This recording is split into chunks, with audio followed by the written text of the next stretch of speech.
बिस्मिल्लाहिर्रहमानिर्रहीम। अस्सलाम वालेकुम। मैं फ़ौज़िया वसीम और आप देख रहे हैं मेरा यूट्यूब चैनल अभी हज़ ट्रेंड्स। तो गाइज़, अगर आप मेरे चैनल पर नए हैं तो मेरे चैनल को कर लीजिए सब्सक्राइब, बेल आइकन को कर दें प्रेस, ताकि मेरी हर वीडियो का नोटिफिकेशन सबसे पहले आपको मिले। तो गाइज़, आज मेरे पास ये क्लाइंट का एक ड्रेस आया है और ये लाइनिंग वाली शर्ट है, फैंसी शर्ट है और उसके ऊपर ये फैंसी लेस है और ये लेस जो है ये चिपकने वाली लेस है जो कि इस तरीके के साथ लगाते हैं। तो आज मैं बताऊंगी आपको कि ये वाली लेस जो है हम किस तरह से लगा सकते हैं और इसको लगाने का तरीका क्या है। बहुत सारी लेसेस इस तरह की हैं कि उनको लगाना काफ़ी मुश्किल हो जाता है, लेकिन इंशाल्लाह ताला आज आपको मैं ऐसी एक टिप दूंगी कि आप उसको बहुत इजीली इसके ऊपर अप्लाई कर सकती हैं। और भी टिप्स हैं आपके लिए, तो वीडियो को एंड तक ज़रूर देखिएगा, स्किप मत कीजिएगा। आपके लिए बहुत अच्छी अच्छी टिप्स हैं आज की इस वीडियो में। तो चलें स्टार्ट करते हैं। पेपर टिकन है मेरे पास और इसको हम तकरीबन 7.5 इंच गहराई इसकी कर लेंगे और 1 इंच इसका चौड़ा जो है वो हम पैटर्न काट लेंगे। और इसी तरह सेंटर से हमने जस्ट 1 और 2 पॉइंट हमने इसको कटिंग कर लेना है। सिर्फ एक स्लिट बनानी है हमने और इसको हमने लगा लिया है अपनी शर्ट पे। और शर्ट पे लगा के इसको मैं ऊपर से डबल सिलाई कर लूँगी, एक बिल्कुल एच पे करूँगी और एक थोड़े से फासले पे इस स्लिट के ऊपर मैं सिलाई कर लूँगी। सिलाई करने का मकसद ये है कि मैंने इसके ऊपर लेस लगानी है, तो इसलिए हमें तरपाई करने की ज़रूरत नहीं है। और अब हम करेंगे इसका गला जो है वो कटिंग करेंगे। 3.5 इंच मैंने इसको चौड़ा रखा है और 3.5 इंच ही इसको गहराई में रखा है। मतलब आपने 3.5 बाय 3.5 इंच का आपने ये पैटर्न बना लेना है। अब इसकी हमने थोड़ी सी गुलाई करनी है, लेकिन गुलाई बहुत ज़्यादा नहीं करनी, थोड़ी सी हमने सेमी गुलाई इसकी करनी है। मतलब समझ ले कि हल्की सी हमने गुलाई करनी है इसकी और इस तरह से आपने इसको कट कर लेना है। अब ये हमारा फ्रंट का जो पैटर्न है वो हमने कट कर लिया है।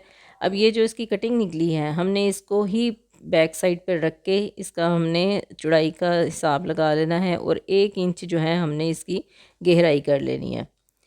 तो इस तरह से आपने 1 इंच इसकी गहराई कर लेनी है और इसको शेप में आपने कटिंग कर लेना है। फ्लैट कॉलर जो है वो थोड़ा सा पीछे से भी डीप होता है और आगे से भी, तो वो गर्दन के साथ चढ़ा हुआ नहीं होता। तो आपने इस तरह से इसकी जो है वो कटिंग कर लेनी है। अब मैंने इसके शोल्डर जो है वो जॉइंट कर लिए हैं और इसके बाद हमने इसका जो बैन है वो हमने तैयार करना है। अब ये देखें, आपने इसको पिनअप कर लेना है ताकि आपका जो कपड़ा है वो स्लिप नहीं हो। इस तरह से आप भी पिनअप कर लीजिएगा। ख़ास तौर पे जो फैंसी कपड़ा होता है या शिफॉन का, तो वो स्लिप कर जाता है। तो आपने इस तरह से पिनअप कर लेना अपनी आसानी के लिए। अब ये मेरे पास जापानी बुकरम है जो कि जेंट्स सूटों में इस्तेमाल होता है। अब ये देख लीजिए कि मैं किस तरह से इसकी नेक को इसके ऊपर रख के मैंने ड्रॉ कर लिया है। अब एक लाइन जो है मैंने इसके नेक की जो ड्रॉ की है वो है, एक मैंने उसके नीचे सिलाई का मार्जिन, एक पैर का मार्जिन रख के मैंने सिलाई लगाई है। अब तकरीबन आपने 1.25 इंच का ये जो बैन है वो कटिंग कर लेना है। इसी तरह से आपने इसको कटिंग करके अपने फैब्रिक के ऊपर लगाना है। और फैब्रिक के ऊपर मैंने लगा दी है जी फैब्रिक ग्लू और इसको मैंने लगा दिया है जी चिपका दिया है इसके फैब्रिक के ऊपर।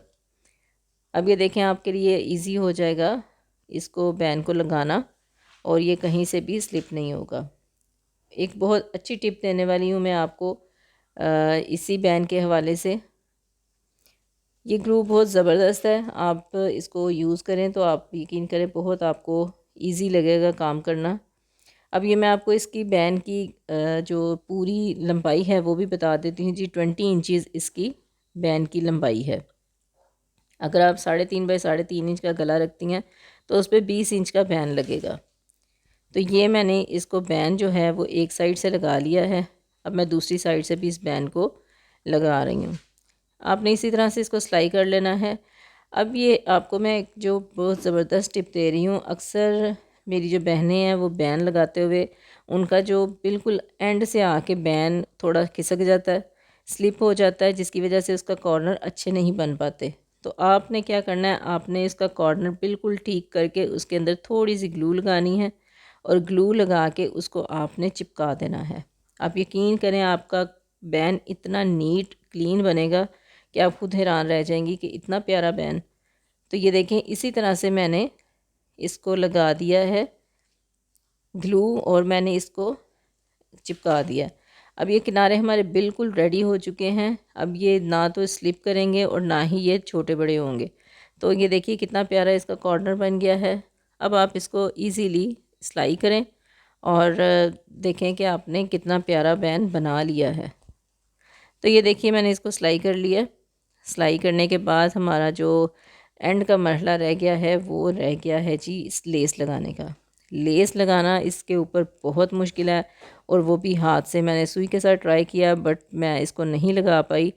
उसमें से सुई निकलने का नाम ही नहीं ले रही थी, तो मैंने उसको फिर मशीन से लगाया है। इसके बिल्कुल किनारे पे किनारी लगी हुई थी, तो मैंने उसके ऊपर सिलाई लगा के एक सिलाई लगाई है और पहले मैंने सिंगल वाली जो लेस है वो लगाई है। इसके बिल्कुल बैन से 1 इंच हट के मैंने इसको लेस को लगाया है और बाद में मैंने दूसरी लेस लगा ली है बैन के ऊपर और पट्टी के ऊपर। अब जो एक्स्ट्रा आपका ये किनारे बने हुए हैं, जो कॉर्नर हमने बनाए हुए हैं, उसमें से आपने एक्स्ट्रा जो है वो अपना जो लेस है वो कटिंग कर देनी है, क्योंकि चिपकने वाली लेस है तो ये बड़े इजीली वहाँ पे एडजस्ट हो जाएगी।